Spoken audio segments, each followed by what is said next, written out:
Estamos en Global 360 y ahora me acompaña el internacionalista Miguel Ángel Rodríguez Mackey, con quien haremos un análisis de las noticias internacionales más importantes en lo que va de la semana. ¿Cómo está, señor Rodríguez Mackey? Buenos días. Bien, encantado de estar con ustedes. Buenos días. Muchas gracias por su tiempo. Bueno, obviamente el tema más importante ha sido este impasse diplomático entre Venezuela y Perú. Todo empezó con Pedro Pablo Kuczynski criticando al chavismo por obviamente la severa crisis económica que se vive allá, él estando en Estados Unidos reunido con Donald Trump, ¿no? Delcy Rodríguez, la canciller venezolana, respondió esta crítica con insultos, llamó cobarde, perro simpático a PPK, y bueno, el gobierno del Perú ya envió una carta de protesta y ha llamado en consulta al embajador peruano.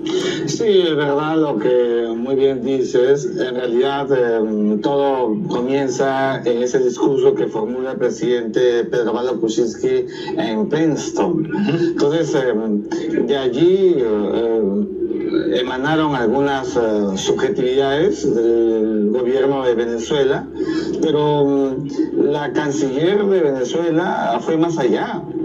Y lo que ella ha hecho es insultar al presidente peruano, le ha dicho cobarde, y lo ha dicho evidentemente como jefe de la diplomacia venezolana. Eso constituye evidentemente un agravio, primero al presidente de la República, la majestad de la masa de investidura en un Estado, pero en segundo lugar, no hay que olvidar que el presidente personifica a la nación. Entonces es un insulto a todo peruano, o sea, es más incluso que representar, porque tú y yo podemos representar al Estado peruano en alguna reunión internacional, pero el presidente personifica, es decir, el Estado se hace persona humana, con lo cual hay una gravedad superlativa que ha hecho Venezuela. Eso es intolerable.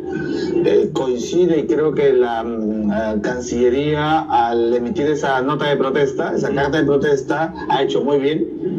Y también, además, en llamar en consulta al embajador, porque la naturaleza de la molestia, del rechazo peruano, está en llamar en consulta al embajador. Entonces, fíjate lo importante que se derivaría para las próximas semanas, días. Es decir, mientras no haya una rectificación pública de Venezuela por su cancillería, por su canal diplomático o político, en consecuencia el embajador peruano en Caracas no podrá volver a Caracas. Es una regla asociada a la dignidad nacional. Se regresará al Perú.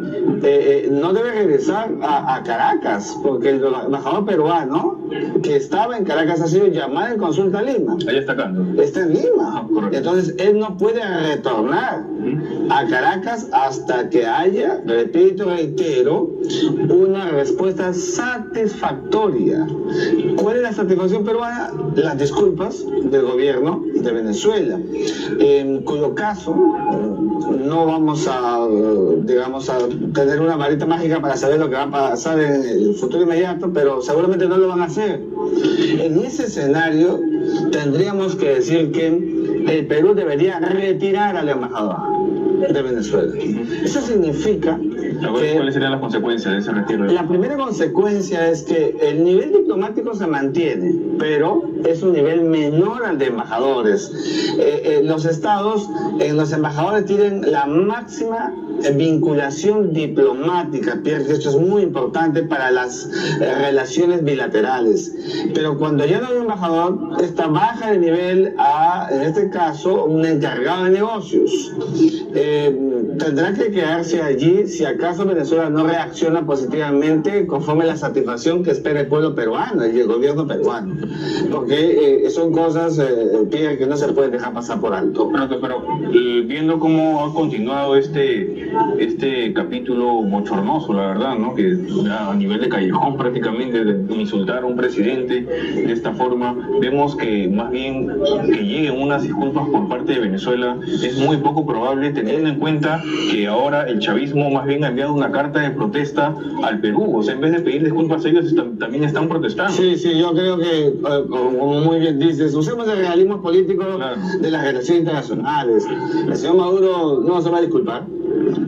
lo que hemos dicho es una aspiración y siempre hay que decirla, porque la buena fe siempre debe primar. Correcto. Pero Venezuela con el presidente Nicolás Maduro no tiene ninguna intención de hacerlo. Ha venido atacando sistemáticamente al gobierno del Perú, que hay que decirlo también, a partir del 28 de julio pasado sí tiene política exterior sobre Venezuela, es decir, claramente definida. Se dijo en Cartagena de Indias también el rechazo a la falta de democracia, falta de Estado de Derecho, falta de permitir que los medios de comunicación actúen en libertad en Venezuela, lo que no existe. Entonces, evidentemente hay ya una acción directa del gobierno de Venezuela sobre el presidente de la República. Ahora, en declaraciones del propio Nicolás Maduro, el presidente de Venezuela, en lugar de tratar de calmar las aguas, ha salido con lo que yo califico un disparate, ¿no? Ha señalado que PPK le ha planteado a Donald Trump invadir Venezuela. O sea, ¿usted qué opina de eso? Es un disparate. Fíjate, las invasiones medievales comenzaron y terminaron con las invasiones bárbaras luego de la caída de Roma en el 700, en el 476 después de Cristo. Los godos, visigodos, ostrogodos, los vándalos, hunos invadían. Las invasiones ya no son una regla del derecho internacional. El presidente de Venezuela está desfasado en esa visión. Las invasiones están proscritas por el derecho internacional. Los estados tienen reglas, hay tratados, existe el principio de no intervención al cual Venezuela, como todos los países del continente, se suscriben. Yo creo que es una elucubración del presidente venezolano para, a mi juicio, más bien tapar algo que es más importante. Creo que lo que ha venido haciendo es una suerte de cortina de humo, y lo digo en mi columna de hoy en Correo, porque el alto comisionado de las Naciones Unidas para los Derechos Humanos está calificando a través de un informe presentado a la Secretaría General sobre el estado de los presos políticos que tiene Venezuela. Esto es una realidad inobjetable, es indubitable, y frente a ello, lo que significaría en el futuro, cuando acabe el gobierno de Maduro, porque tiene que acabar en algún momento, Pierre, lo puede sostener una imputación objetiva, es decir, un juzgamiento penal internacional. Entonces, esto él lo está midiendo y en algún momento puede sopesar alguna responsabilidad y busca esta cortina de humo a la luz de todo lo que ha venido pasando en el continente, y encuentran al Perú el Estado que ha tenido una manifestación política internacional clara sobre Venezuela para atacarlo. Claro, ahora Maduro también lanzó una advertencia a PPK, ¿no? Leyendo sus declaraciones fueron: sé lo que haces en privado, PPK, ten cuidado con lo que haces, compadre, cuide muy bien lo que dice, señor Kuczynski, cuide lo que hace, porque 1000 fuerzas superiores a lo que está haciendo se levantarán contra usted. Esto es una amenaza directa del presidente peruano. Es una amenaza intolerable, no corresponde al nivel del discurso de un jefe de Estado. Correcto. Los jefes de Estado, los presidentes, tienen que ganarse en la cancha de la gobernanza la calidad de estadistas. No todos los presidentes son estadistas.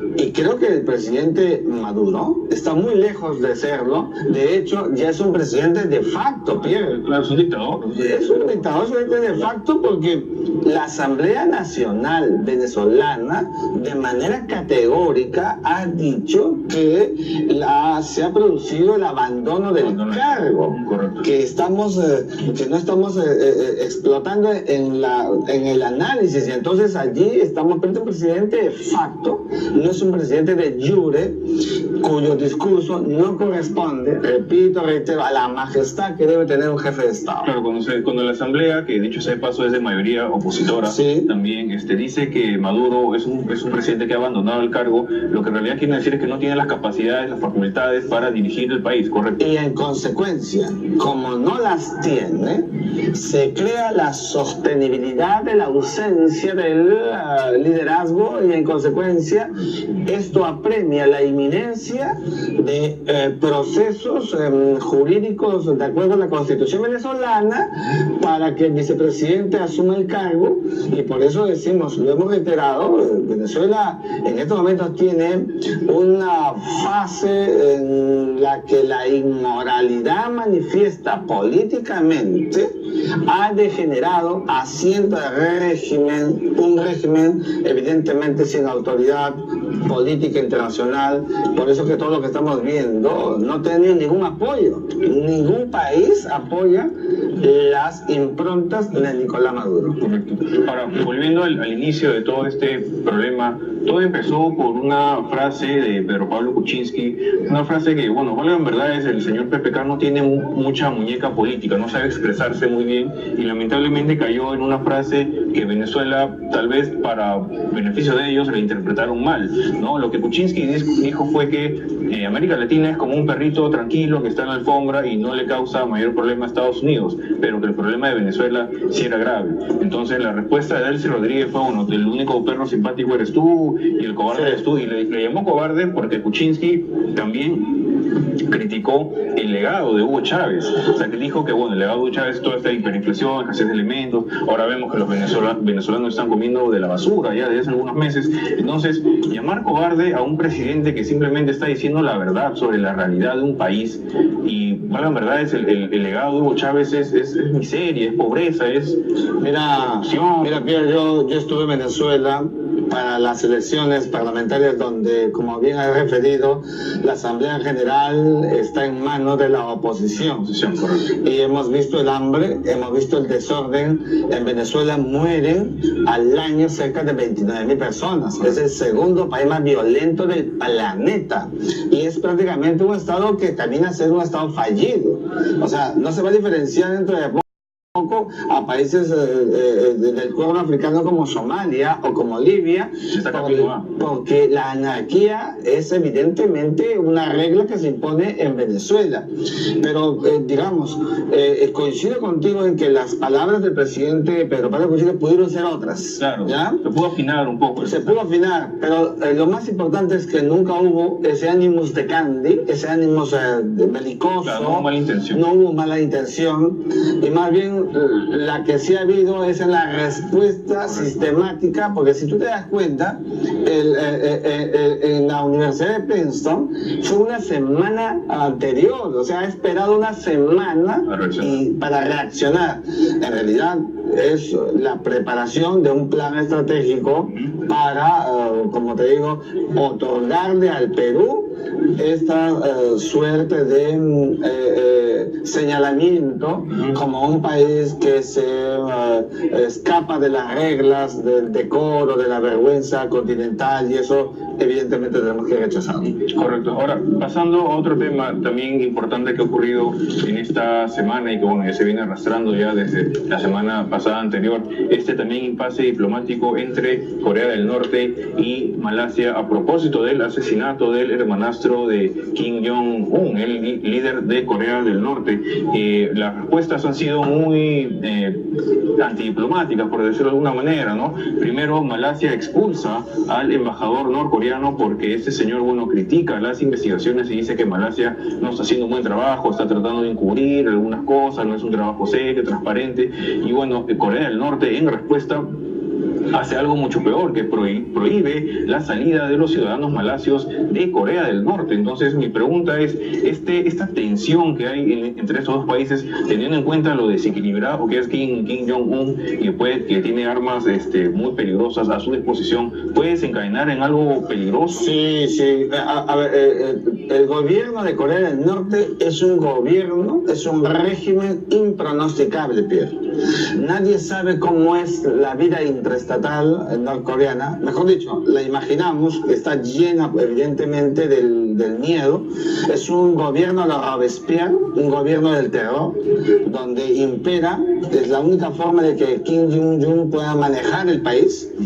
Y creo que a raíz de la muerte de su hermano se ha venido más bien manifestando una una vez más ese formato de intolerancia, no dejar salir a los malacios, es absurdo y contraste con toda regla de democracia que no existe en Corea del Norte.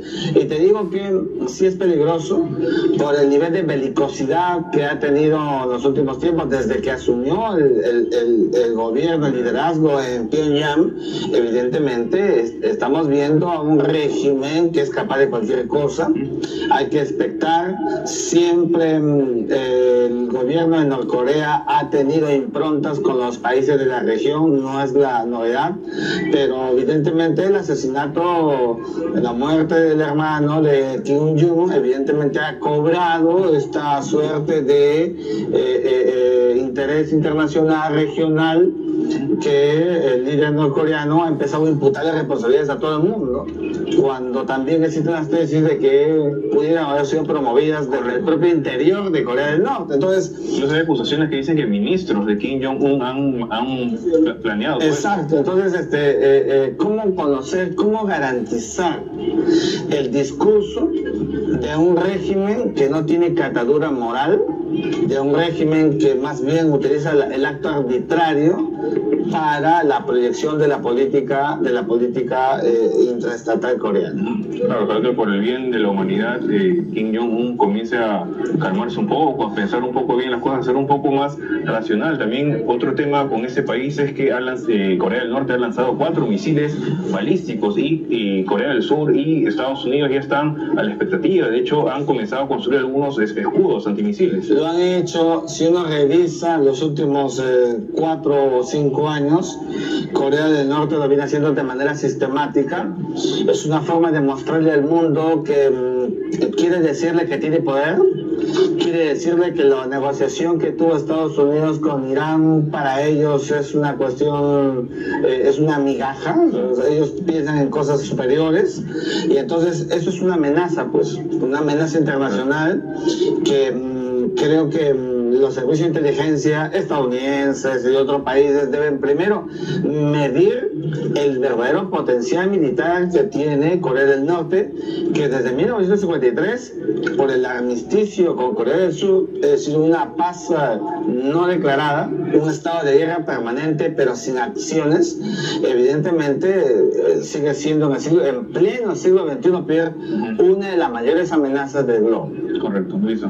Muchas gracias por su tiempo, señor Rodríguez Mackey. Un gusto enorme tenerlo aquí para el análisis internacional. Esperamos el próximo jueves nuevamente. Muchas gracias. Volvemos, vamos a una pausa y volvemos con más información internacional aquí en Global 360.